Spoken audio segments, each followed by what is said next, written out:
All right. I was told I should wait a few seconds at least to be sure that this will adjust properly.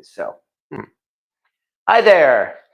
Welcome, everybody, to Cast Iron Wednesday, which is something of a tradition here on YouTube, in that many of these YouTube cooking channels here have been doing cast iron videos on Wednesday, which, of course, is the reason why they call it Cast Iron Wednesday. I mean, it's not an official thing, but it's been something that a lot of channels have had a lot of fun doing, including myself. I've been doing this now on YouTube Live for more than 2 years now, somehow. And strangely enough, people seem to be interested enough that you folks do seem to keep coming back week after week. And I very much appreciate that. I mean, this is a lot of fun to do these live videos, and I'm hoping that it's entertaining enough that you folks are enjoying it. But I am indeed glad to see a lot of familiar faces here every week. So thank you very much for showing up. Folks like Clico and Val's Black Cats Rules and Janet Bautista. K Clock, I've seen you before in 4 Jim 44. Hello, Cast Iron Fanatic. Hello, everybody. Yes, welcome back once again to my home here and to my rack, my cast iron collection here tonight. It's been a few weeks since I've done one of these little, I guess you could call it Q&A sessions where we talk a lot about cast iron, more so than cooking this time. And so I figured now is as good a time as any. I am encouraging how we all doing tonight. And this is where I do encourage folks as well to please feel free to ask questions and to answer questions as well. This is kind of like a two-way conversation here, in that, yes, I'm the one who is managing this YouTube live session, but really I'm encouraging everybody to have fun here. And that's why the subject for tonight, a pretty loose subject, I have to admit, has to do with size numbers in cast iron, because that in general is covers such a wide range of topics here.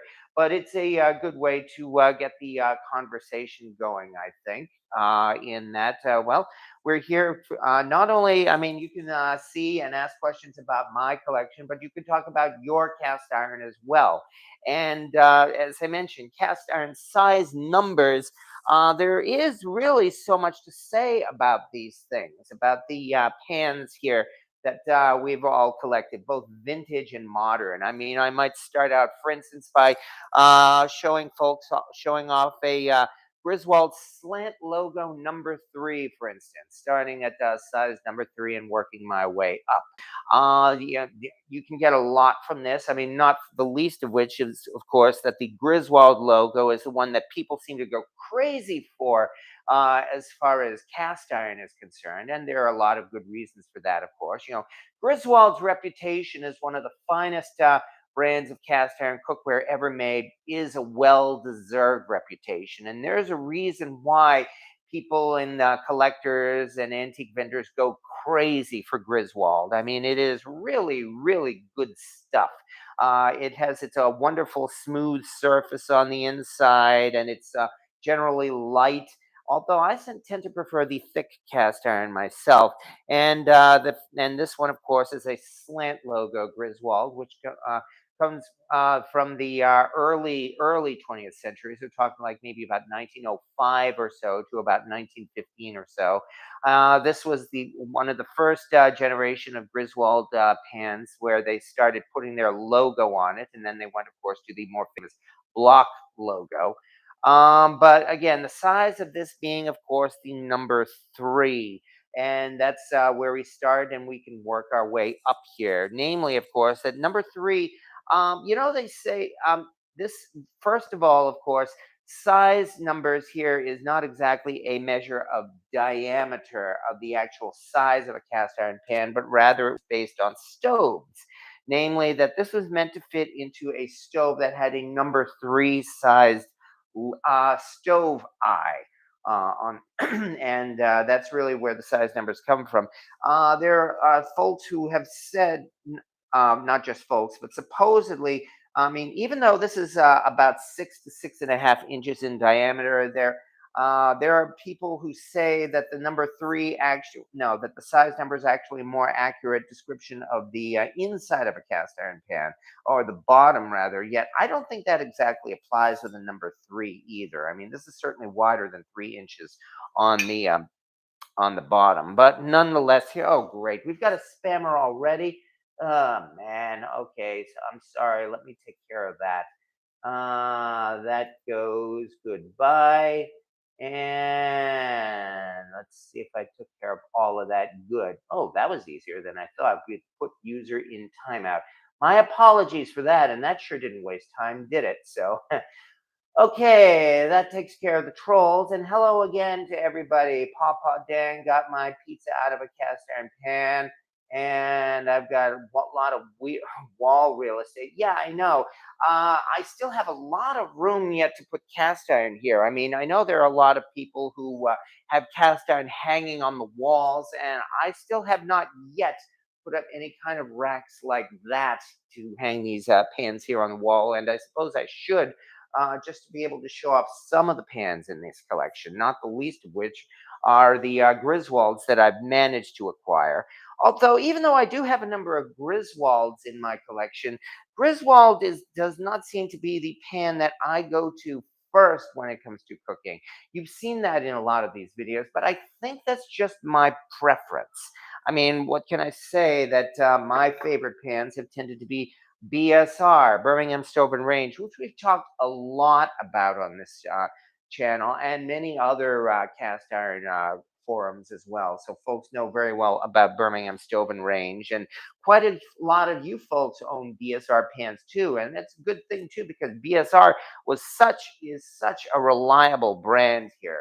And that's another reason why I'm glad to own not just a number three BSR, although I do have one of those, but this is in fact the 3S from their S series pans. And now that I've mentioned this, I think I've done this before in the past.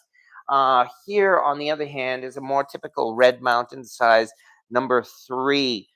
This is a 3G of the Red Mountain series, and this is the 3S. And they did actually make the S series very slightly smaller than the actual three, as you can see here. I'm putting right now the 3S inside a number three, and as I said, it is very much slightly smaller. Likewise, it's even a little bit smaller in this manner as well. Namely, the pan is shorter, not to mention smaller in size than the standard BSR number three. You can even see that with the handle here. The Red Mountain handle is very slightly longer than the S series. So, yeah, the interesting thing, the S series of BSR is one of those is one thing that if not for the internet, we never would have known that the S series even existed. I mean, I think maybe that's one reason why BSR is so beloved here on the internet, because it was rediscovered by the internet. After BSNR went out of business in the early 90s, they pretty much faded away and their pants were unknown until they were rediscovered really by the internet, especially within the last 10 to 15 years or so.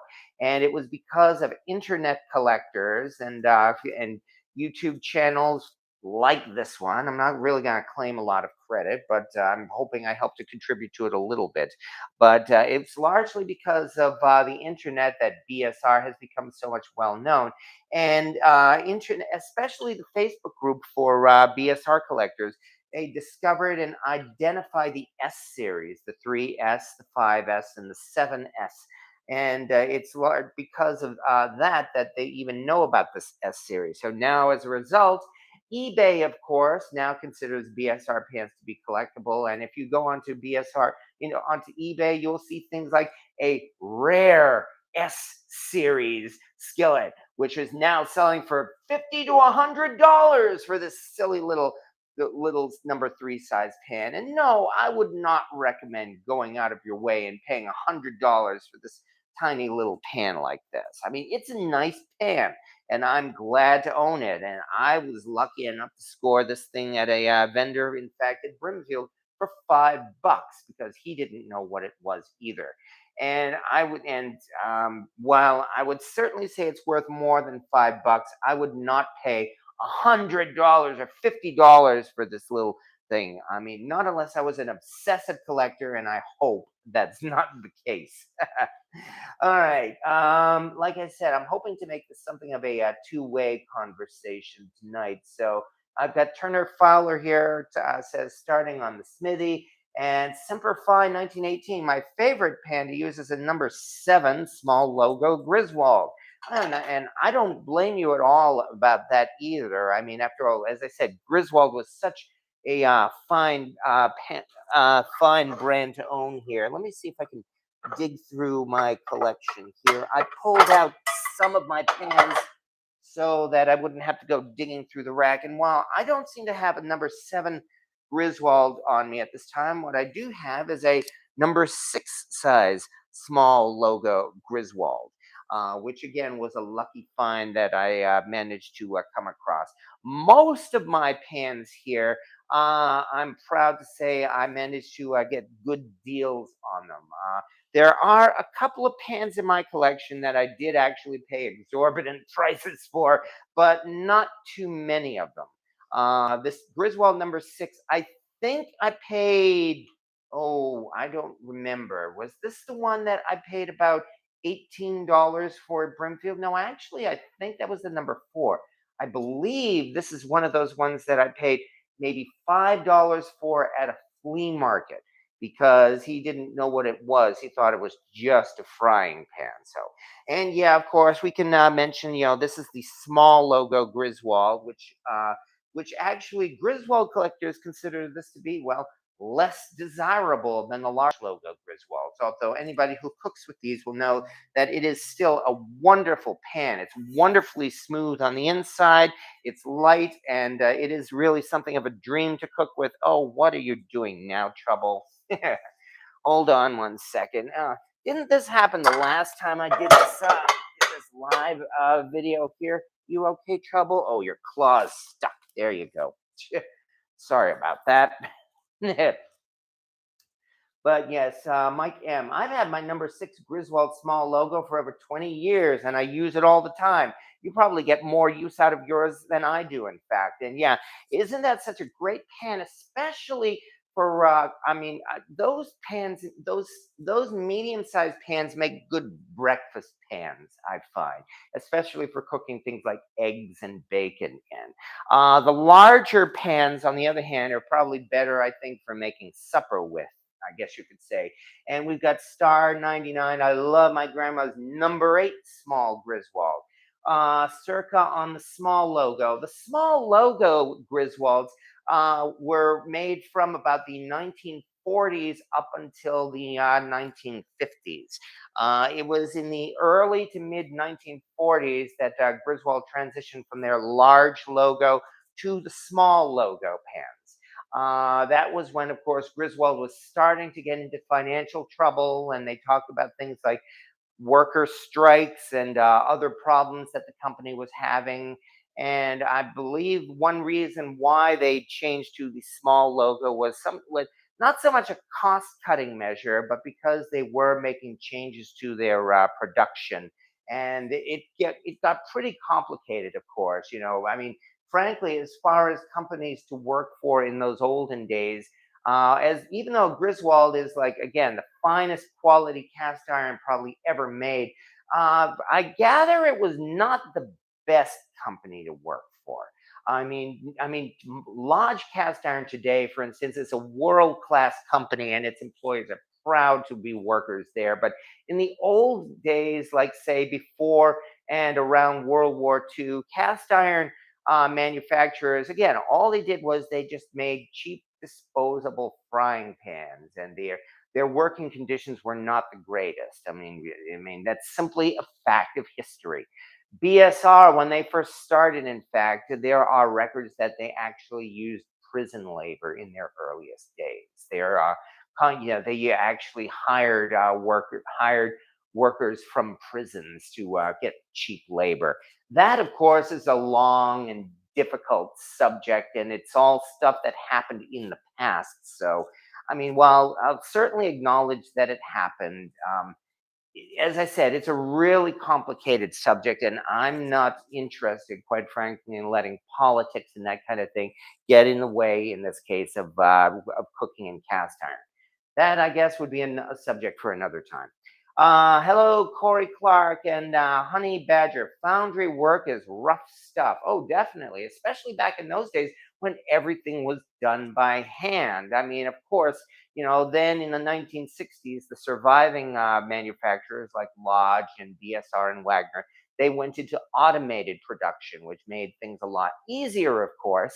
But there were, of course, all of those decades that led up to that. And of course, there is the difference in quality as well, which I guess is another thing about Griswold. I mean, Griswold was phased out. As you know, Griswold and Wagner were bought by the same company, but Griswold had disappeared completely by the time automated production came in the 1960s. So the only Griswold pans we know of were the ones made in the olden days using when I say olden days, of course, I'm talking about like the early to mid 20th century, when most of that stuff was done by hand. And so, of course, you've got the incredible quality that went into those pans. Even the cheaper, well, yeah, cheaper foundries like BSR, for instance. People go crazy over the Red Mountain series as opposed to the Century series, which is still great, but largely because the Red Mountain series is considered tech to be somewhat so-called superior. Part of it is the vintage appeal, of course, because it's older, but part of it is because as they say, the Red Mountain was smooth and it was polished inside and out, and so really, this is pretty much the epitome, like the idea of what a classic cast iron pan is remembered to be. Old, smooth, thick, heavy, and all of the stereotypes of a cast iron pan can be found in the pans of the early 20th century. Honey Badger, they came out of jail with a foundry skill in an industry that would hire felons and folks with a record. Yeah, that's what I mean. It's complicated. I mean, even though, of course, they were, in fact, they were in prison for a reason. Well, they still had to eat, they still had to live. And if nothing else, they did earn, I mean, they did make something of a workable skill that could get them by. As I said, I mean, I don't really want to get into a long and difficult political discussion over that. And besides, again, what can you say as well? It's like, yeah, I mean, they are frying pans. They're cast iron pans. It's something that people can innocently use in everyday cooking, and it's not quite the. I would not put this in the same class as, for instance, the blood diamonds that come from Africa. All of the slave labor that leads to the diamond industry of luxury jewelry, because jewelry is not the same as cast iron pans. As I said, it's complicated, and I can't say I'm anything close to an expert in the history of that either. So I am not really a good person to try to educate anybody in that kind of a subject. I would rather just talk about collecting and using cast iron pans, because that's really what I find to be fun here. Rick D said he's going to try to peep in, I guess, running errands. And hello, Brenda, checking in. And Turner Fowler, if your son got all the rust out, he can heat it and put in a few layers of seasoning. Yes. Getting back to the subject of cast iron. I mean, of course, yeah, rust naturally. I mean, we all know if you have any cast iron at all, whether it's one single pan or a big collection like this, you will eventually encounter rust, and rust is not a big deal. That, of course, is, all you really need to do is give the pan, if you've just got some light rust, just give it a good scrubbing with vinegar. And in fact, even dish soap can remove plain light surface rust. And once the rust is taken care of, then, like you said, coat it in your favorite oil and bake it in the oven to give it a new coating of seasoning. So, hmm. But okay, have you seasoned and used your Eaton's skillet yet? Oh, that would be this. Okay. And yeah, you were talking, of course, about this pan, this Canadian made pan that I found earlier this year. And yes, I did use it earlier this fall when I was christening my home. I cooked a steak and a couple of other things with this, and I am going to have to put it to a little bit more use as well. Oh, I've got so many things I want. My list of foods to make that I want to do videos on, it just keeps growing and growing. The hard part is finding the time to do it. But nonetheless, doing videos like this will certainly help. But yes, this is the one you're talking about, the Canadian-made Eaton Foundry skillet. And yeah, I did those very quick videos pointing out that when I first found this pan, I thought it was a Griswold, largely because I saw the number 8 marking on the handle. And that does look exactly like the marking you would see on a Griswold. I mean, there's no way around that. It looks like it. That's why I thought it was Griswold. I thought this was made by Griswold, and I was wrong. But I'm not complaining about the fact that I have a Canadian made cast iron pan. So I'm certainly glad. I've already used it a couple of times. And this is a nice, well made pan as well. I will not, I mean, I'm not, I have no intention of getting rid of this one either. Okay. And let me put this down for the moment. Hello, Tyler Simpkins. I found a cast iron skillet, got it for $5, and it had a T inside a diamond. Oh, yes, you got one of those diamond pans. A T, huh? What we know about those diamond pans is that they are believed to be among the last cast iron pans made by uh, Favorite Stove and Range when Favorite was acquired by Chicago Hardware Foundry. This all happened in the late 1930s. Favorite Stove and Range was acquired by Chicago Hardware Foundry, and it is thought that those pans with a little diamond have usually they have a size number, a 5, 6, 7, or 8. That T, I do believe at least once I saw a photo of a letter in that diamond, but it's believed to either be among the last generation of pans made by Favorite or perhaps even made by Chicago Hardware Foundry. I mean, their records are lost, so there's really no way to absolutely prove. What are you doing, Trouble? There's really no way to prove it either way. But nonetheless, that pan, therefore, can probably date to the late 1930s to early 1940s, because even though Chicago Hardware Foundry acquired Favorite Stove and Range in the late 1930s, several years later, in the early 1940s, they went out of business. So they didn't last much longer after that either, unfortunately. But that is generally what those diamond pans would be considered. Vintage, words like vintage are very hard to define because there is no official definition of them. I mean, vintage is generally considered to be old and valuable. So I would call that diamond pan vintage for that reason. I would call a pan from the 1970s, maybe even 1980s to be vintage. Hi, Trouble. Hey, Trouble. Hey, you.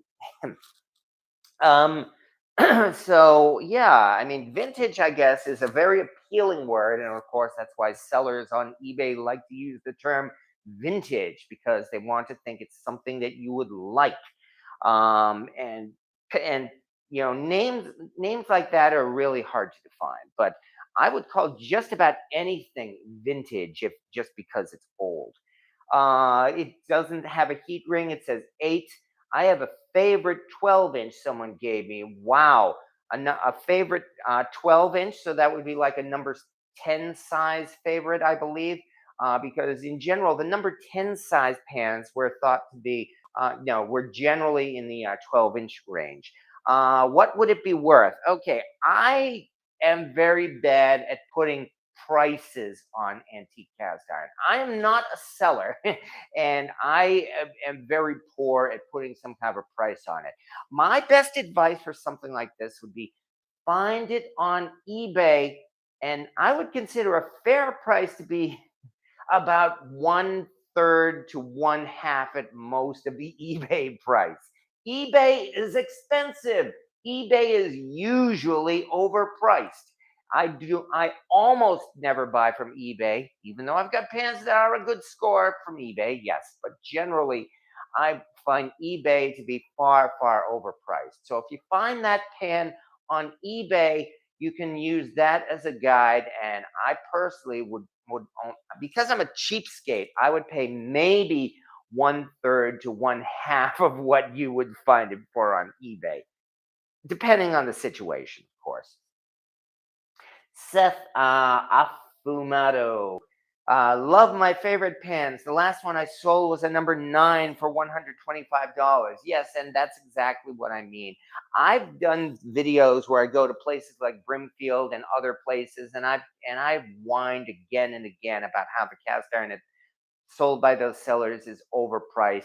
And I do think it's overpriced. I generally won't pay for it that price because I like the hunt. I like finding bargains. I like finding junk that turns out to be hidden treasures. And not everybody does that. So I do understand there is a market for vintage cast iron, just like anything else. And you folks, of course, can set whatever price you want to sell your cast iron. I am not going to come down on you for that.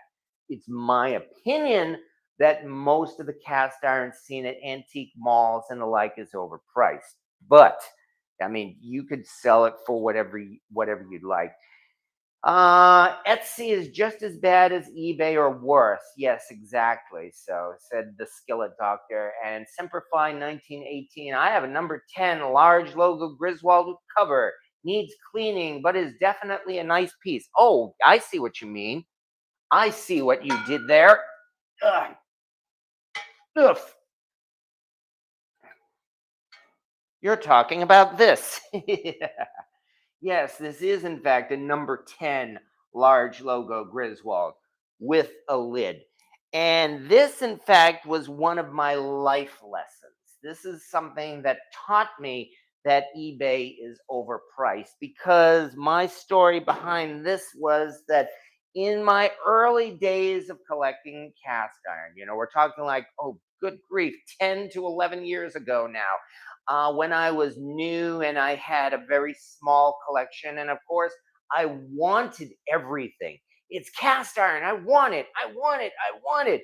In those days, I had a really strong urge to get myself a Griswold to the point where I actually went on eBay and I paid a fair amount. No, I'm not even going to say how much I paid for this large logo number 10 Griswold, which I still have, as you can see. I've from the day one, I have had trouble getting the seasoning to fit to do good on this. I suspect this pan probably has fire damage, in fact, because I've had trouble seasoning this from day one, but I've been doing my best to keep it seasoned nonetheless. I found this pan and then I wanted the lid for it, and I went and found the lid separately for it. Let me give you another shot of the lid here for those who may want to see it. This, in fact, is a large logo lid uh, for with you can see the Griswold logo in the center. I'm not sure if this camera shows it very well. Hopefully, if I do it in the light here, but it has the patent pending, not even patent pending, the actual patent number here on the bottom. So that's why we can definitely say this is from like the 1920s or so. The Griswold lids, in fact, they had an enameled inside, not the outside, but the inside. Anyway, as I said, I went and I paid money for this number 10 Griswold and lid. And then only a couple of weeks after I acquired that Griswold number 10, I went to Brimfield for the first time. And there at Brimfield, one of the things I saw was that very same large logo Griswold number 10, and at Brimfield, no less, it was selling half the price that I paid for on eBay. So, yes, that was my life lesson. That was when I learned eBay is expensive.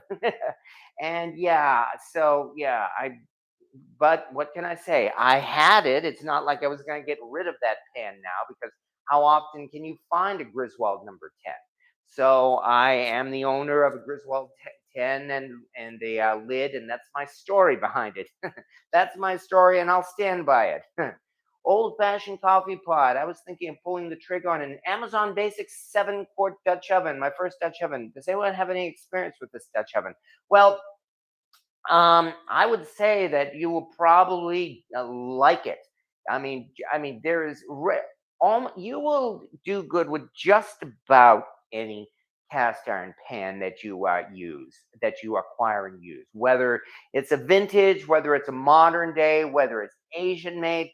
In general, cast iron is great for cooking in the kitchen. So, you can get into things like how the Asian made pans have a rougher surface, and that's certainly true, but you can still cook fine on them. So it becomes a matter of taste and of politics and a whole bunch of other things.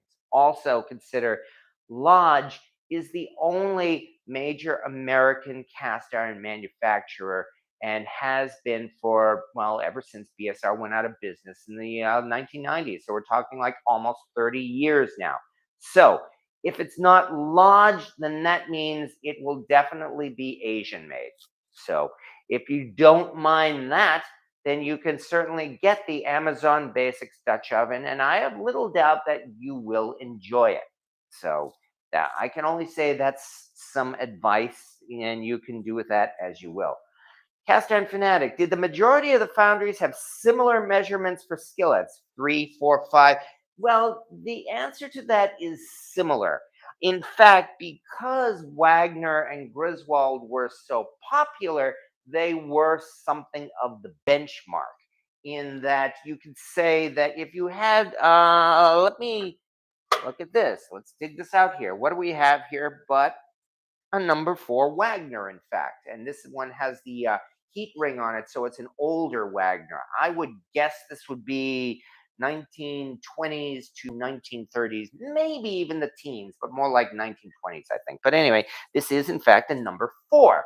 So it's an unusual size, but and it's I'm glad to have it. But this is also Wagner was something of a generic size, in fact, and a lot of the other manufacturers made their pans to fit the same size as Wagner, which is why, although number 4 is an unusual size, there are some size numbers here. Good, well, I'm talking about size numbers again, which is what I was supposed to do. Size numbers, there were some that were more popular than others, of course. And while this is not exactly rare, it was more unusual. The most common size numbers, of course, were number 3, number 5, and number 8. Those were the most popular size pans, and that's what they still are as well. And then, of course, you can get into the number 10, which is the 12-inch size. But those are the ones that we see most often. If you have something like a number 6 Griswold, for instance, again, it's not rare, but it's unusual. And you can definitely say that about ones like Lodge as well, which comes back to your question. Yes, they were made mostly the same. And in fact, if you have, like, say, a Wagner number 8, which is, of course, one of the most common skillets out there, a Lodge lid will fit on it because, in fact, they were so similar. And that's a good thing, too. In fact, Wagner was one of the first foundries to stop making iron lids. And they only made glass lids for at least, I would say, maybe the 1960s to 1980s or so. They stopped making their iron lids and were only making their glass lids. So, in those instances, if you have if you have something like, let me pull this one out. In fact, here's one that I mentioned recently. This, in fact, is a Wagner, unmarked Wagner Dutch oven. And the interesting thing about this, it has absolutely no markings at all on the bottom, except, let me see if I can get this in the light. The 5 quart mark, 5 QT for 5 quarts. That's the only thing only marking at all on this pan. Although other folks will note that the bale handle here actually has a very unique design, which identifies it as a Wagner as well. But there were no lids, iron lids specifically made for this. What you might find, in fact, what they usually did was they made glass lids for these, and of course the glass lids are extremely rare because they're glass and they broke. So it's more likely that if you have one of those Wagner Dutch ovens, then just get yourself a modern day Lodge lid, the one that just about everybody should have, the good old Lodge 10-inch lid with the spikes on the front. Lodge has been producing these for almost its entire life, and it has not changed the design or size of this lid, and good for them. And it will fit just fine, ugh, on this Wagner here. No problem at all. And so I'm hoping that answers the question. Most manufacturers, their pans were similar in size. BSR was an exception, in fact. BSR was unique in that respect. They intentionally made their pans very, very slightly larger than the other manufacturers. They used that as a selling point, in fact, that their pans were bigger, which of course meant as well that their pans were not compatible with the lids from other manufacturers, and likewise, BSR lids also will not fit on any other pans other than BSR. In the 1970s, for cost-cutting reasons, BSR changed their sizes so that their pans would in fact be more compatible with lids from their competitors. Stephen O'Neill, I have a number 8 Wagner without a heat ring. Okay, well, okay. That would mean that is a Wagner from probably the 1930s up to maybe the 1950s or so, and that is one of the more common Wagner pans that you can find. And congratulations for having it, because yeah, Wagner, of course, is a very good brand to own.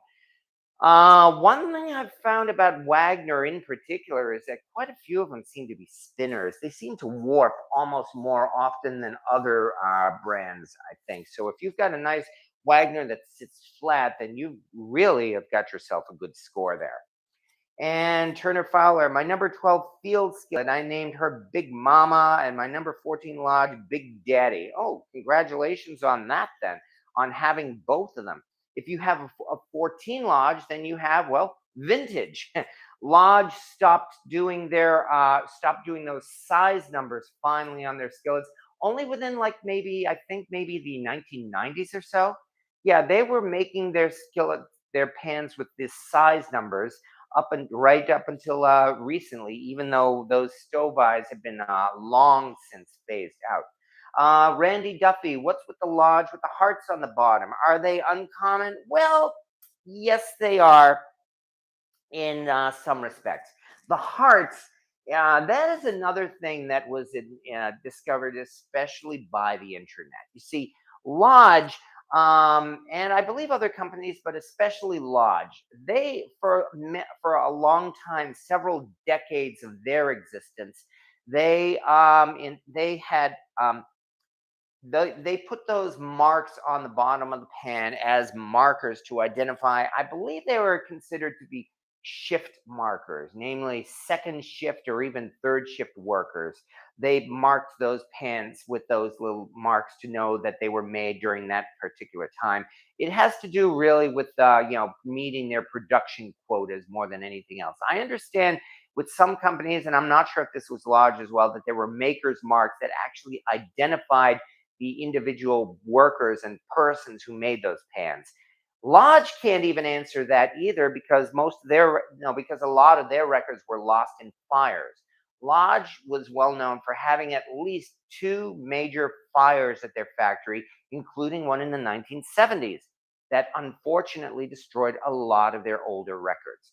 Much of their production records have been lost. So While they have made a lot of educated guesses, there's a lot of lodge history that is unknown because of that. The heart mark on on those lodge pans was simply one of several marks that were put on pans. If you look on lodge collector boards and on Facebook and Reddit and the like, you'll see them talking about things like the blob, which is the pan had a marking that just looked like a little round blob of metal underneath the size number, which was also a size mark, which was also a shift marker. And there were several other markings like that. The heart was just one of those marks. But people started noticing that again, only because of the internet and only within the past few years. They noticed it had this attractive little heart mark on it. And it's really just because it's a heart and it looks nice. People started noticing it. And so in that respect, it's almost become something of a collector's item in itself. I actually saw about a month or so on eBay some guy selling a Lodge Dutch oven with the heart mark on both the lid and at the bottom. And he was selling that Dutch oven for $285. Yeah, I'm not exaggerating. Um, would I pay $285 for a Lodge Dutch oven with a heart mark? No. But well, hey, who knows? Maybe he sold it. I mean, he had must have had some reason to think that somebody might buy it. But anyway, that's the reason why they have the heart mark on them. Is that at some point in the past, some workers or some shift workers or something marked the pans with that heart just as that kind of a marker. It really wasn't meant as anything special. It was just a mark, but people consider it special. Just like the S series of BSR, in that the internet has discovered it, people have noticed they considered it to be attractive, and that made it a collector's item. And now eBay, of course, will go wild at any kind of a fad at all like that. So you've got the rare heart mark and the rare S series and the rare um, BSR handy dan corn stick pan. Pretty much, if the yeah, and it's interesting how the internet is governing or is eBay is really feeding off of the internet. You know, if the internet says this pan here is rare, then eBay is going to go crazy over it. In fact, we should really troll eBay one of these days and just I don't know, invent a completely fictional cast iron pan and say it's a rare collector's item and see if some grifter or con artist tries selling it on eBay. Cynthia Wesley, Pawpaws. I went to Frogs last weekend. I kicked butt. I did real good. And okay, what is this? Eat bacon every day. Don't let the World Economic Forum steal your bacon. Well, hey, more power to you, dude. Stephen Kennedy. I started collecting cast iron this past summer. I walked into a yard sale. Hey, you have three pans, 8, 5, and a 3 large logo Griswold for $50. Well, congratulations. You are off to a good start. I personally would say get some use out of that in one way or another. If you're going to resell it, okay. But if you're going to use it, even better, I think. I am doing my best to try to use as many of my pans as I can, especially since I've moved into my new place and I have my new rack set up. I'm slowly going through my collection here, trying to use as many of these as I can in order to freshen them up and keep them well seasoned. So that's why I've been doing my best to try to rotate through my pans in that way. And with your starting Griswold collection, again, I can only hope that you are getting a lot of good use out of that. Papa Dan, congratulations! You can find a good deal there. When you want to sell your collection, we will drive up the price for you, says K Clock. Well, hopefully, I don't want that day to come. I don't know, in a couple of decades, but I'll deal with it then. And if we go, Papa Dan, you showed a BSR 3S, but do you have a 5S or a 7S? A Facebook friend bought a BSR Acorn pan tonight. BSR Acorn pan? Um, are you sure you don't mean the acorn pan? If that's the case, then congratulations to him for that, because yeah, there's definitely a story behind that. And do I have a 5S or a 7S? Well, if I can get this thing off the hook, there we go. And in fact, this is one I have to use and season it up. Here is one for you. A 7S, in fact, and it has a B mark on it, which probably means it just came from mold number B. But I mean, I was lucky enough to discover this one on one of my road trips down south, and especially happy that it was an S series. So I can use this one and say that BSR certainly ain't no BS. I do have the 3S and the 7S. I do not have a 5S, at least not yet. Apparently, of the S series, it's turning out the 5S seems to be the hardest one to find of that series for whatever reason. You would think it would be the 7S, but BSR collectors have been able to find more of these than they've been able to find the 5S. So, well, that's why, of course, we call it the hunt. Um, and if we keep going here, I love my number 12 Erie pan, says Dave Evely. If you've got a number 12 Erie, well, all I can say is congratulations for that. Especially with the way cast iron is going these days, I suppose if you ever wanted to buy yourself a new house, you could probably sell that. Slight exaggeration there, because I believe you would probably be able to get it for you'd be able to sell it for several $100s. But I would rather recommend you keep it and use it and make it a family heirloom. It's because it is certainly something to be proud of. Overpriced, Papa? Not me. I have my limits. That number 7 is a beauty. Well, I can only hope so. Interesting thing is that I'm fortunate enough, and it was on that same road trip. In fact, where is the other one? Let me do this quickly. Here it is. It was on that same road trip that not only did I discover that 7S, but I discovered another one of what's turned out to be one of my favorite pans. This BSR number 7 handwritten pan. The one it has the handwritten logo here, and it says 7P. And this is the one I've described this one before. I call this pan lightning for a couple of reasons. It has some casting flaws on the bottom that make it look like these are cracks in the metal, but they are not cracks. It's only just because they call it sand shifting. Namely, it was like that in the mold when it was cast, but it's a perfectly good cast iron pan, and I love this pan. And I call it lightning not just for those marks, but because this thing here seems to cook anything at all at lightning speed. I don't know what it is about this, or maybe I'm imagining it, but it seems like when I cook stuff like bacon and steaks and the like in this pan here, they just cook just like that. And so that's why this pan has earned the name Lightning. And I'm very pleased to own it and very glad to use it. Although, let me mention yet another number 7 pan, one that I've used very recently. And I've talked about this one before, and you've seen this pan as well. This, of course, is the gate marked pan, this 19th century gate marked skillet that I came across. This is yet another Brimfield score. And of course, it's what they call the fancy handle pan because it has this wonderful design on the handle here. This one I really love because it's not very thin and light. And it was made very thin and light because these were considered to be just cheap throwaway pans. So they made them very thin so that they wouldn't cost a lot during manufacturing.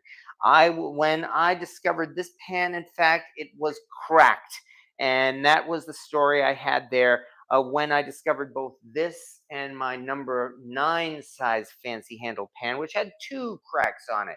And at that time, I just had the urge to have these things repaired. I just felt that I could not simply throw them out, and I actually managed to find a professional welder who did a wonderful job welding these pans together. So, for that reason, and also because this is a number 7, This one here I call lucky number 7. I treat this pan very carefully, just in the even though it's not likely that it's ever going to crack again. I certainly don't want there to be any chance of it. If you look on it, you can see. I'm hoping again, if I show it up against the light, you can see the part there that would where the crack was that was welded. Let me try, yeah, maybe over here or so. So I have used this pan. Well, this I almost all of my cornbread I have made in this wonderful gate mark pan. But I've also cooked some other things in it, sausages, bacon, and the like. But in general, I especially love this pan for making cornbread. Good old lucky number 7. So yeah, there is another number 7 I have in my collection here. Alma Wasilewski, I have that handle on a griddle, and I'm hoping you get a lot of good use out of that griddle because aren't those things great? As I said, those pans there have a wonderful history, even though they're unknown. I've described these pans before as UFOs, unidentified flying objects, and there's a and I would say be proud of that pan for that reason. You can tell your friends and family you've got a UFO here because no one knows who made it. I mean, we've got a general idea of when it was made, and you've got yourself a real American antique there. Even if it's not worth a lot of money, it's something great to cook on because not only does it cook well, you've got this wonderful sense of history to it. And that's another reason why I love lucky number 7 there. Chris McGee at the Antique Mall. I saw 3 clean number 8 pans. 2 were Griswold small logo, and 1 was Wapic. Each was passed at $75 price. Your thoughts? My thoughts? Oh my God! Yeah, I would walk away. But even though a number 8 Wapic sounds nice, and if you number 1, if you have a need for a pan like that, and number 2, if you can afford it, don't break the bank over it. Maybe you might consider one of those pans to be a decent investment because you will use it for the rest of your life. There's certainly no denying that. There may be reasons to get a pan like that for $75. So I mean, I suppose it's not out of the question. If you've got a collection like mine, I can afford to pick and choose. I don't have to pay $75 for a Griswold because I have several Griswolds. I don't. So it depends on your situation. In my case, as I said, I can afford to pick and choose. If you can't, and if you really, really want it, well, maybe you might consider getting it. Think of it this way, and this is how I've acquired some of my all time favorite pieces. Think of it this way: hold the pan in your hand and think to yourself, if I put this pan down and walk away, would I regret tomorrow? Would I regret 3 months from now? Would I still be thinking to myself, gee, I really should have gone back and gotten that pan? If you're thinking like that, then maybe you should get it. I mean, that is why, and I told this story before. That is why I paid $200 and got my 15-gallon cauldron because that was a deal that I knew then if I walked away from that deal, I would be kicking myself for the rest of my life. It was $200, and yet I don't regret that investment. So I am not the be all and end all. I can't speak for you. I will, I mean, I can say what I said based on my own experience. Maybe you might feel that investing $75 in a Griswold might not be a bad investment, in which case, best of luck to you. So I hope that helps. Okay, what was this? Handy Dan cornstick pan. Was that made by BSR? I heard they made one with traps. Traps? Okay, well, give me a second here to dig this out because this is another one of my prized possessions. And in fact, uh, this one was a Christmas present about 4 or 5 years ago. You're talking about this. the handy Dan cornstick pan from BSR, which, as I said, was nice enough. I actually got this as a Christmas present a few years ago. So yeah, here is the handy Dan cornstick pan, and I really like this. The handy Dan cornstick pan has an interesting history. It was one of the last pans produced by BSR because unfortunately they went bankrupt and they went out of business only a few years after that. This was in the late 1980s. Um, they were trying to produce new kinds of pans in the hope that they could score a big hit and, of course, make a lot of revenue from it. And it didn't work that way, which is a shame because when they designed this one, this turned out this is great. This is a really nice pan to use. Putting a handle on a cornstick pan makes this very, very convenient, and it is a good pan to use for cornbread. I wish it had taken off. I wish it had saved the company. They would have deserved it, I think. But nonetheless, it didn't work that way.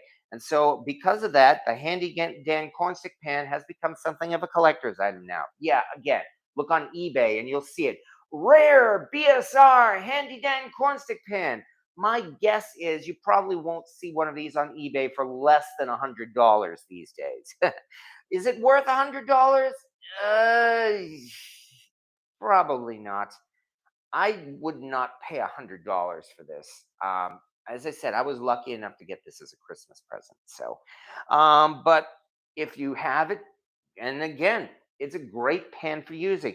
And when you're talking about, you said one with traps, maybe you are talking about. Ugh, yes, there it is.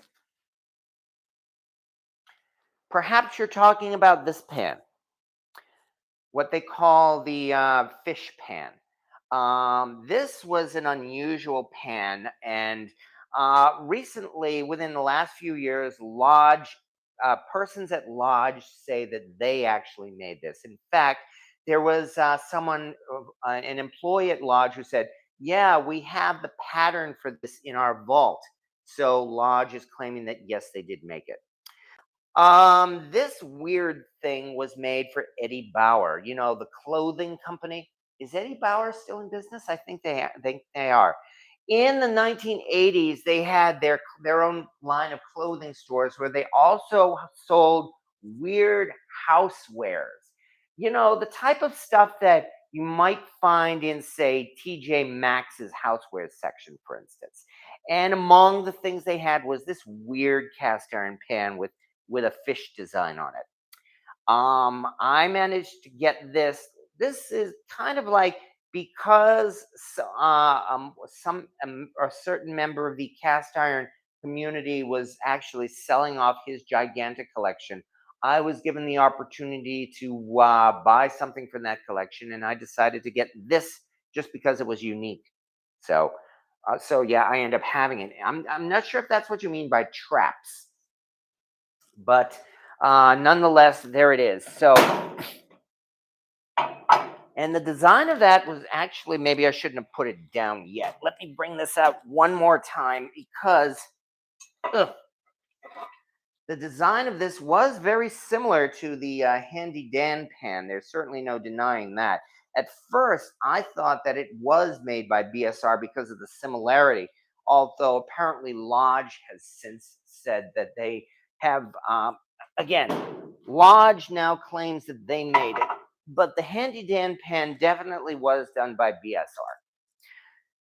All right, see, Corey, there you go.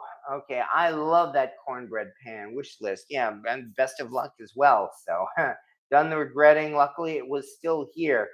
Oh, so there was something that you did go back and get. Well, congratulations on that. Then.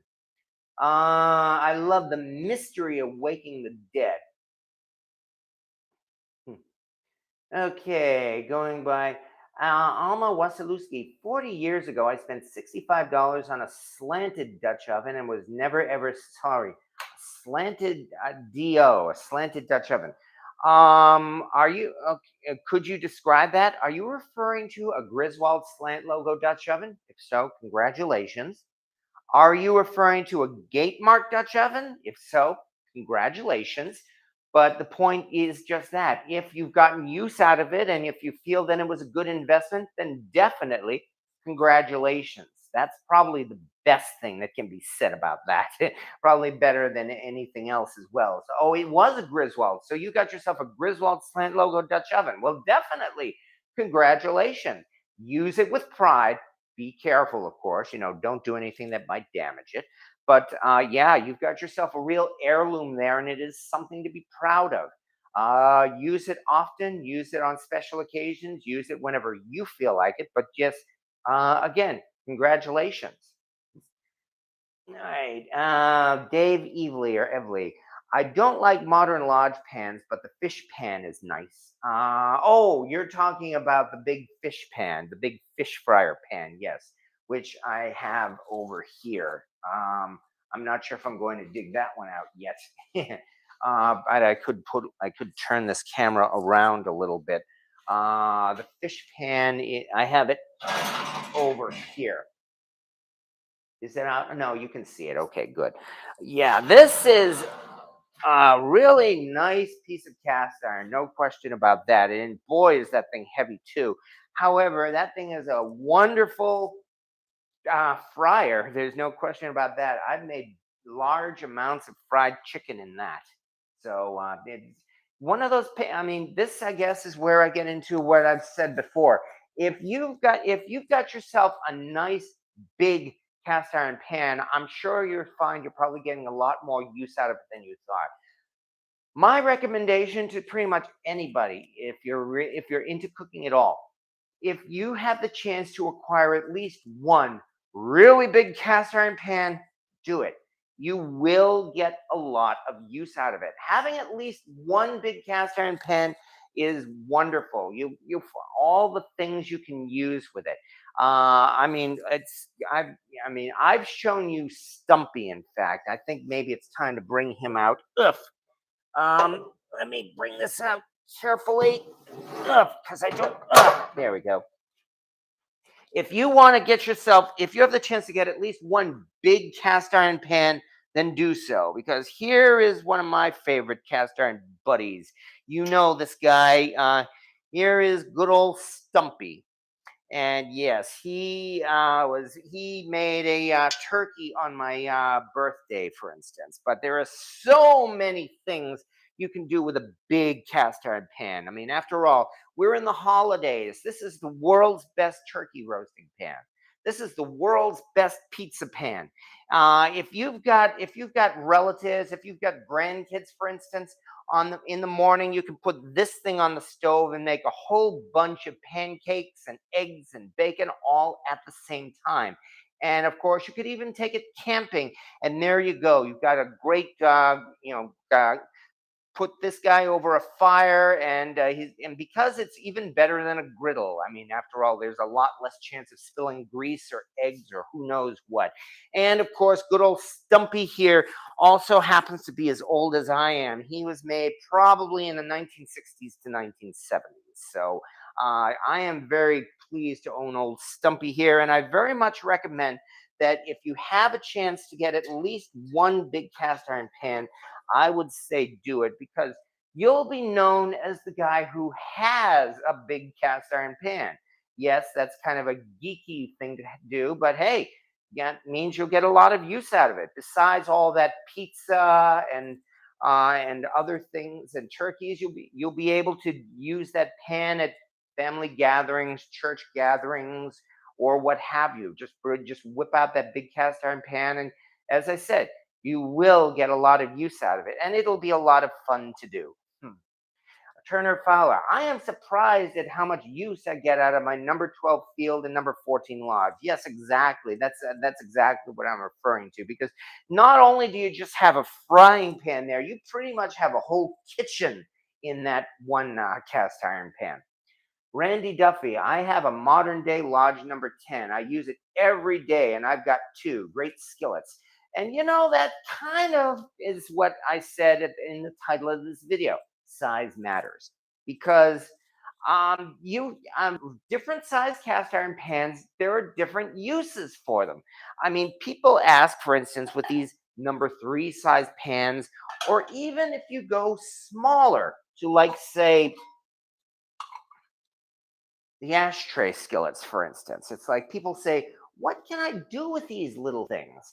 And yes, there are uses for these little cast iron pans. Among other things, this is a great butter melter. You can make individual eggs in these, and I've done that. These things, these number 3 size pans are really great for making individual pot pies for your kids, for instance. You get four, if you have 4 kids, get 4 number 3 pans, and you can make individual, not just pot pies but pies in them. You can make Cornish hens in them for your kids. And with, as I said, these things here, these make great butter melters, among other things. And yet you will probably get a lot more use out of a big cast iron pan than you will out of these small ones. I don't regret owning the small ones, and I still do my best to get a lot of use out of them. But the larger pans are probably more versatile. And I guess that's why the 10-inch cast iron skillet is probably the most popular pan in the world, quite frankly, because you can get so much use out of it. And yeah, that is also why, with a lot of people, and myself included, your cast iron collection will probably start with a 10-inch skillet. It won't end there, but it'll start there. And so, honey badger, I've used minis as trivets in my roasters. Yes, exactly. There are many uses for them, and if that's what you can use it for, then go ahead and do it. But let me see. Apparently, the Three Stooges uses rubber cast iron skillets in their film short. Well, that's no surprise. Papa Dan, I bought a sugar skillet for each of my grandkids. Everybody in my family is getting new large cast iron pieces for Christmas, and one son-in-law is getting a lid to fit on his vintage pan. Well, there you go. And that's yet another thing. You've got, I mean, get them for Christmas as Christmas presents. Give them away as wedding presents. Whenever I'm fortunate enough to be invited for a wedding, I will give a cast iron pan as a present because, of course, it'll last forever. I've gotten to the point, in fact, where my friends and family have ordered me no more cast iron for Christmas. I have loaded them up with far too much cast iron already, and they say they don't need any more. Well, gee, I don't know. Maybe I should get some more friends then. But nonetheless, that's a situation. If you're not at that point yet, take advantage of it, because there you go. And of course, now, of course, we're even talking about cast iron pans that really can be given as stocking stuffers, and that's where we get into things like the Star Wars cast iron pans that we've seen quite a bit of recently here on Facebook and otherwise. So, yeah, these things are amusing, yes. And over the last few years, it seems that I've ended up. There are now 4 of them in this Star Wars collection, and I've got them all. Oh dear, poor BB-8. In fact, it seems like he's acquired some rust. I'm gonna have to clean him up, unfortunately. Poor BB-8, because when I made pancakes in BB-8, it was very unfortunate that the shape of BB-8 turned out to be, well, let's just say we could make pancakes and serve them at a bachelorette party. And that's all I'm going to say about poor BB-8 here.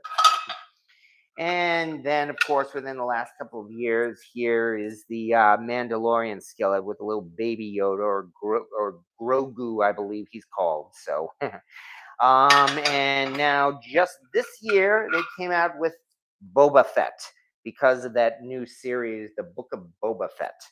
And then, of course, there is Darth Vader, who will probably never die. And this will probably always be the most popular of the Star Wars pans because, well, Darth Vader.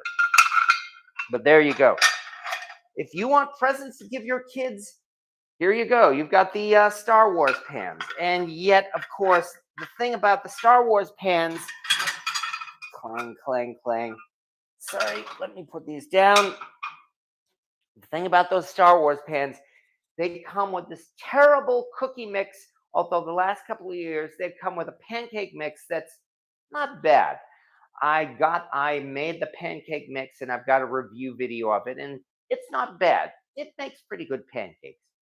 But you can make better pancake mix yourself or even buy pancake mix from the store. So, but nonetheless, there you go. You've got the Star Wars pans that you can use for making pancakes and, of course, many other things as well.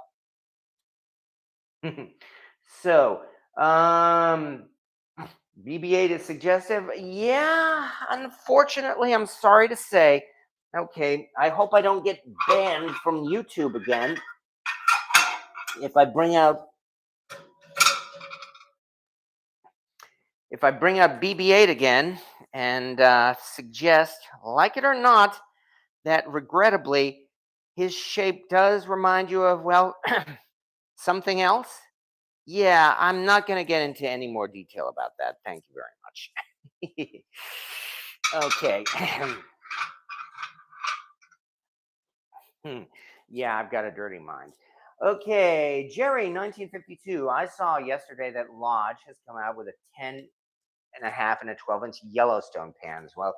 Congratulations for that. I have never seen the series. I know absolutely nothing about the Yellowstone series, but I'm sure, no doubt, that fans of the series are going crazy over it. And why not?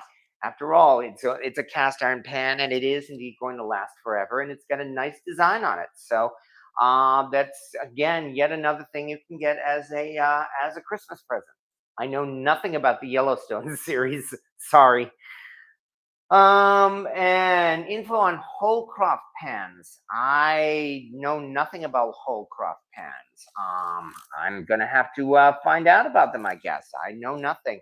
Is this a new American brand, or is this maybe a brand that is producing a cast iron pan? I'm sorry to say, I don't know everything. I don't claim to know everything.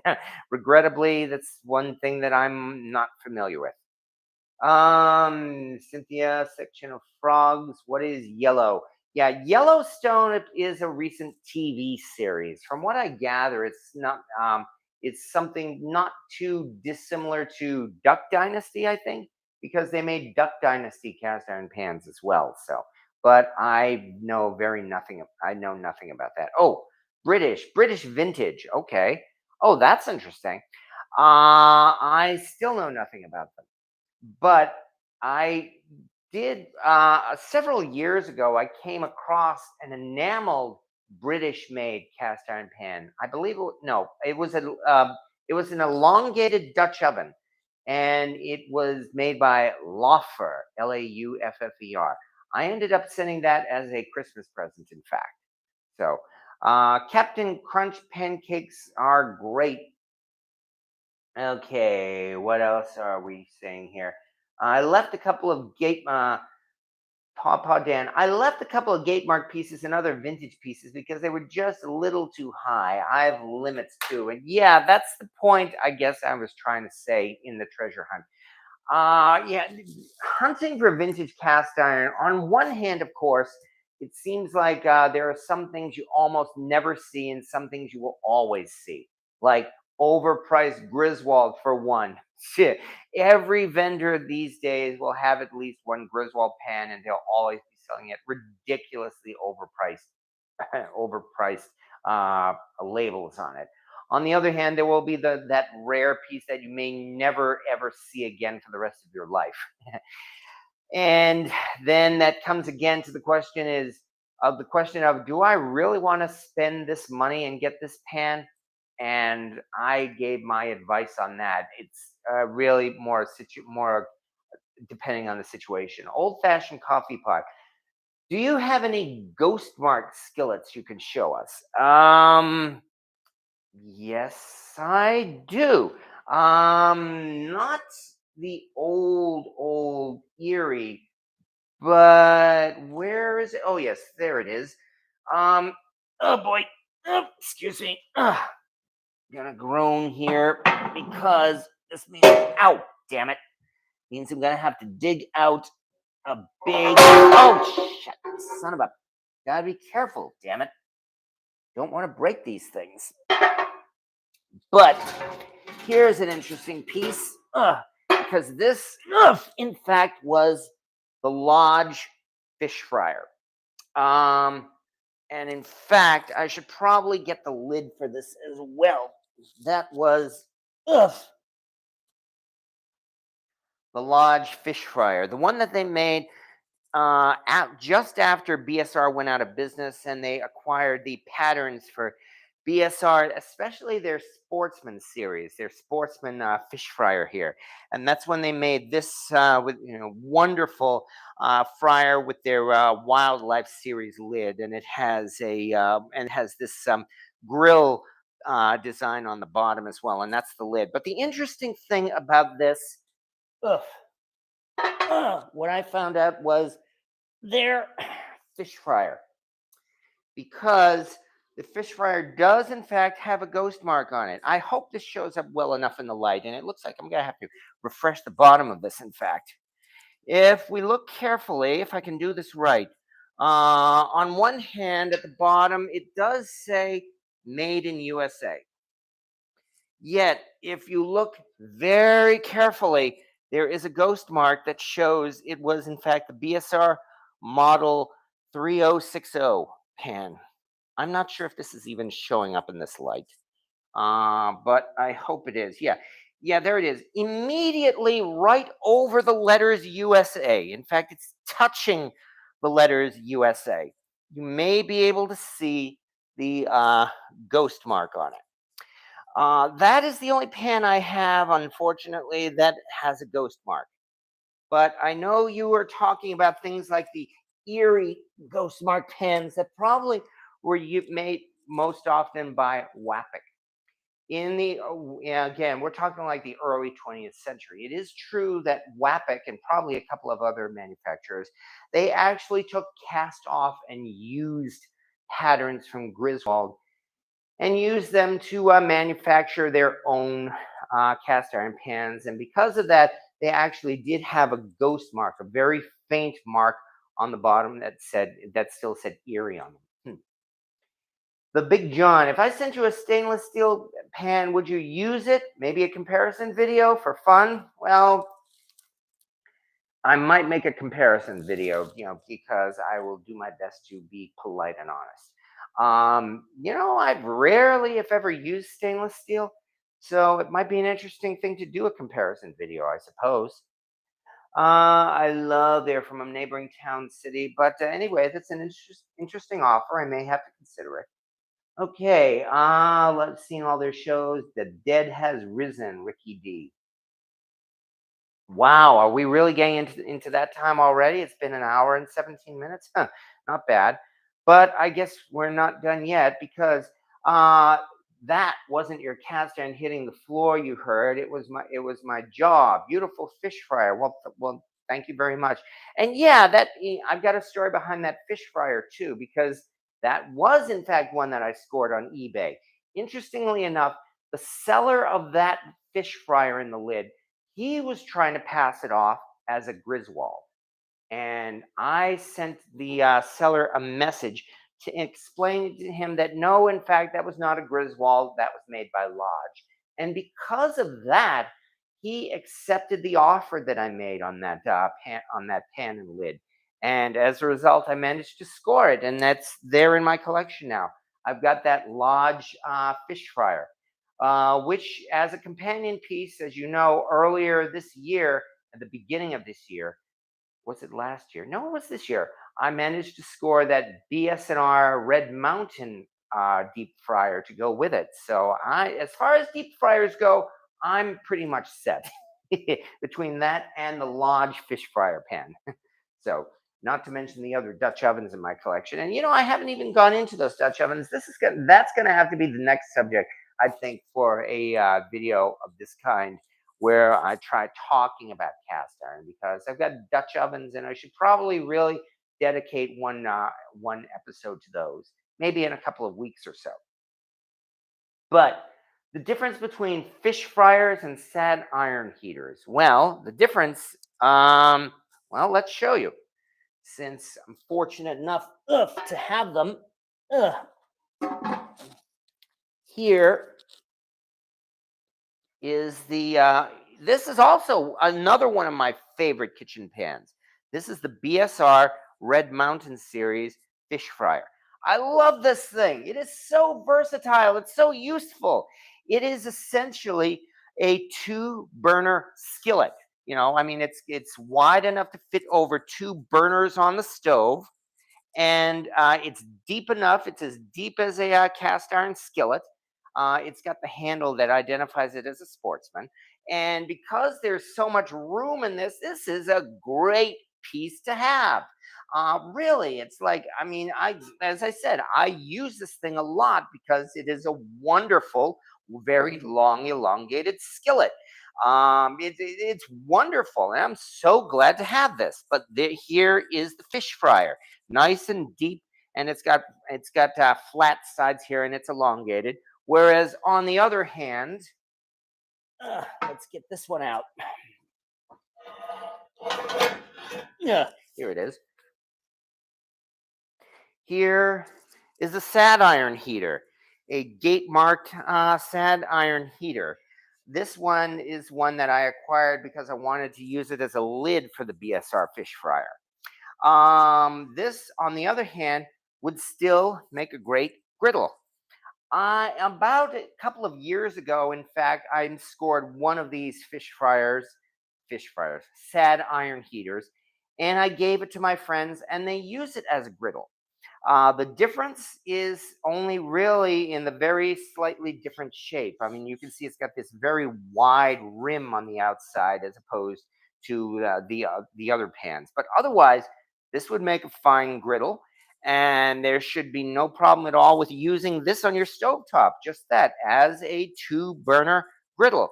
If you manage to acquire one of these, I would say use it with pride. So, but there is the difference, I guess. And in fact, probably even more common than that one, ugh, would be this one that I acquired just a couple of weeks ago. Is this cracked? No, I don't think it's cracked. Okay. I acquired this one just a couple of weeks ago, and I haven't even cleaned it up. Because again, I wanted to use it as a cover for that fish fryer, and it still does not work. It still does not fit quite right. This is probably a more common sad iron heater. It's got this weird little tab here at the end. People say it's a pour spout, but it can't be a pour spout because it's got a rim on the pour spout. This would rather be probably where they rested. There was this handle, or this long handle that people used to pick up those hot irons, and they rested it on this piece. However, this is actually fairly common, and a lot of people use these things as griddles, and there's no reason why you can't use it as a griddle. So I would certainly recommend that you do so. Okay. Anyway, going down the line here, I've got two that are gate marked. I thought they were griddles. Don't know that they were for sad irons. Yeah, the difference is just that. These things here, let me bring it out again. Yeah. These are relatively thin as opposed to a modern day griddle. You've seen those griddles, those really thick and heavy rectangular or oval shaped griddles that they put on the stove. Notice those things are just that. They are much thicker and much heavier than these things. That's really the difference. This was meant more as a heater for that reason. But as I said, go ahead and use it as a griddle because, quite frankly, it makes a great griddle. And I would certainly recommend that you keep on using it as one. So there's no reason not to. It's a piece of iron. Use it for whatever you want to use it for. And as I said, it makes a great griddle. So go ahead and do so. I didn't know I got something I didn't know I had. Well, congratulations, Debbie. I'm glad to hear that. CHF Chicago Hardware Foundry. CHF will be a great gift. I acquired a CHF shallow hammered CHF lid, but never found a shallow hammered chicken fryer or Dutch oven bottom to match it with. But I will. Well, congratulations on that, Pawpaw Dan. And yeah, I know that feeling all too well as well. That would be having a lid, but not yet having the pan to go with it. So yes, I'm quite familiar with that. I certainly understand. I understand your feeling. It's like we have this thing sitting here on the shelf, and we're thinking, one of these days, I'm finally going to find the bottom piece to it, and I certainly hope that happens. That would be nice, yes. and definitely it would justify keeping this thing all this time too. Why is it called a heater? Well, just because just that. That's what they did. You see, hold on. Let me do this quickly. Let me actually dig out an iron because I do have a couple of irons. Fool that I am. Yeah, if I was going to show off an iron, I would want to show off this one. Here it is. Because guess what? Here is a sad iron, and in fact, it's a Wapic sad iron, no less. Is this upside down? No, it's not. So yeah, this is a sad iron from the Wapic foundry. Now, what they did was they heated these things up. They put this, well, they could have put it in the fireplace, and they probably did, in fact, or they might have even put it on a stove top. But either way, they would simply put one or two or three of those irons in this thing so that they would all get nice and hot at the same time. That way they could iron their clothes. They could grab this iron, and then when this iron started to cool off, they would put it here and grab the next iron and then the next iron and keep rotating them. And that was how they ironed their clothes in those days. And that's why this is an iron heater. This was meant to heat up these things. So that is why it's called an it's called an iron heater. So get them out and clean up this weekend. Handsome sounds like they might be clean now anyway. That might make a good bacon press. Actually, yes, these things can be used in the kitchen. You can find these things everywhere. Some places they sell them for dirt cheap, or might even be giving them away. They all because there's only one thing they do: use them as door stops. That's the only thing they ever say you can use these things for. But yes, you can definitely use it in the kitchen. Use it as a bacon press. In my case, I've used it in when making chicken under a brick. That's where you take a heavy brick, or in this case, this cast iron, and put it on top of your heavy pan and press down. So it definitely has a use for it. All right. Do you have a cowboy skillet? I have one in a piece. When you're talking, what can you describe what you mean by a cowboy skillet? Are you referring to a rolled steel skillet, or are you talking about a cast iron spider? I do have a cast iron spider. I don't have a rolled steel skillet. I got a rolled steel skillet once and gave it to my brother as a present. I don't know if he ever used it. But yeah, those steel skillets, of course, most of them are usually dented and bent because that's why they were made like that, so that they could be taken out and abused, and they would still keep on cooking. Uh, Need to make a lye tank. Some of mine are worth needing a good bath. Sad, yes, exactly. Sad is an old English word for heavy. Yes, that's exactly true. That's why it's called a sad iron, because in what it meant in those days was just that it was thick and heavy. So, do you have a sad iron? Yes, I do. As I mentioned here, I have three of them. In fact, the other two are unmarked. There is no one of them says Sheffield on them, but the other here is the one from Wapic, and the third one is unmarked. So, those other two, in fact, again, I got from my mom. This one I got at Brimfield. I keep saying Brimfield, but I found so much great stuff at Brimfield. And this one I got for $10. So yes, I could not pass up the opportunity to get a Wapic sad iron. And like everything else, I'm doing my best to get some actual use out of it. So Sheffield is from England. Yes, that is true. So I'm also glad to have it, I guess, for that reason. So I'm heavy but not sad. Oh, it's a rolled steel skillet. Like I said, I do not have a rolled steel skillet on me at this time. As I mentioned, I got one for my brother. I seasoned it just like a cast iron pan, and I sent it to him. But as I said, I have no idea if he ever used it. I know very little about the history of those rolled steel skillets. All the ones I've seen have been unmarked. So They're probably just as much as the cast iron UFOs. Most of them are probably unknown. So, okay, make a video ironing your clothes with the irons. I should probably do that. My kids want to kill me. Well, oh boy, I've been going on and on about size numbers here. Gifted circa 1700 spider skillet to husband. Well, congratulations to that. And Cast Iron Fanatic says, "Good night, folks. Excellent show." And yeah, I don't blame you because we're getting on to an hour and a half here. And I started talking about size numbers, and I mentioned some things about size numbers, but really didn't get as much into it as I'd hoped because, well, there's so much to talk about, and there still is so much to talk about.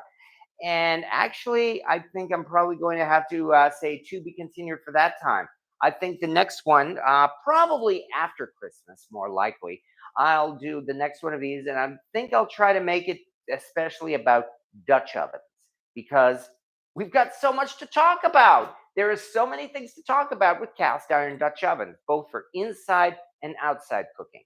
Enameled and bare, Asian and American, modern and vintage. There's just so much to talk about. I guess that's one reason why I love this subject. I can keep going on and on and on about it. And I appreciate very much that, yes, you take me in a lot of directions. Well, we take all of us in a lot of directions. There's certainly no denying that. So, and likewise, Old Fashioned Coffee Pot says, "Good night, afternoon, wherever you are. I have to split and make pizza for dinner." Does anyone have a CHF size 8 trivet for a Dutch oven? I would say go onto the Facebook cast iron selling groups like Iron Man Auctions, and they may be able to find one for you. So, but from there, as I said, I guess we are going to have to call this to be continued because there's still so much to talk about. But it is a weeknight, and we do have to get going. Some folks, as they said, they have to get going and make supper and head to bed. And so do I. It's a work night. I have to get up tomorrow, so I guess we are just going to have to move on yet again. And once again, as I said already, I can thank everybody here for showing up. Yeah, we only have 2 weeks until Christmas. Oh, where does the time go? But that also means, of course, we still have plenty of time to prepare both our presents and our Christmas cooking. Because, well, hey, that's where part of the fun of owning a collection like this, where you can use it for and make things for Christmas and all of the other times of the year. But thank you very much, everybody, once again for showing up. Janet Bautista, Shadow Walker XM, and should do a show on trivets. Oh, I know. Alma Wasilewski and Clico, Val's Black Cat Rules, Old Fashioned Coffee Pot, uh, Debbie, and so many other folks. Yeah, I'm glad you enjoy these shows. I like going on and on and on about this. It seems like, and I can only hope I've been entertaining, and I really hope that folks enjoy this and maybe learn something from it too. Handsome Stone, a ton of cookies coming out of this house. Oh, I'm looking forward to that. Still waiting to clean up crumb cakey. Did I pronounce it right? Crumb cake iron. And Granny Graham and Cynthia Wesley and Christine Borgatti and Rick Stumbow. And hello, and everybody. Yes, have yourself a Merry Christmas coming up and all the other holidays. And especially, and keep safe. Remember, besides the fact that we're getting into winter, as you know, things are still kind of dangerous out there, both with flu and COVID and everything else. So keep safe, keep your loved ones safe, and the best of luck to you. And have yourself a good evening, everybody, folks. I guess we will once again, we will just do it all over again next week. So, as I like to say from my favorite movie, 2001, we'll see you all next Wednesday.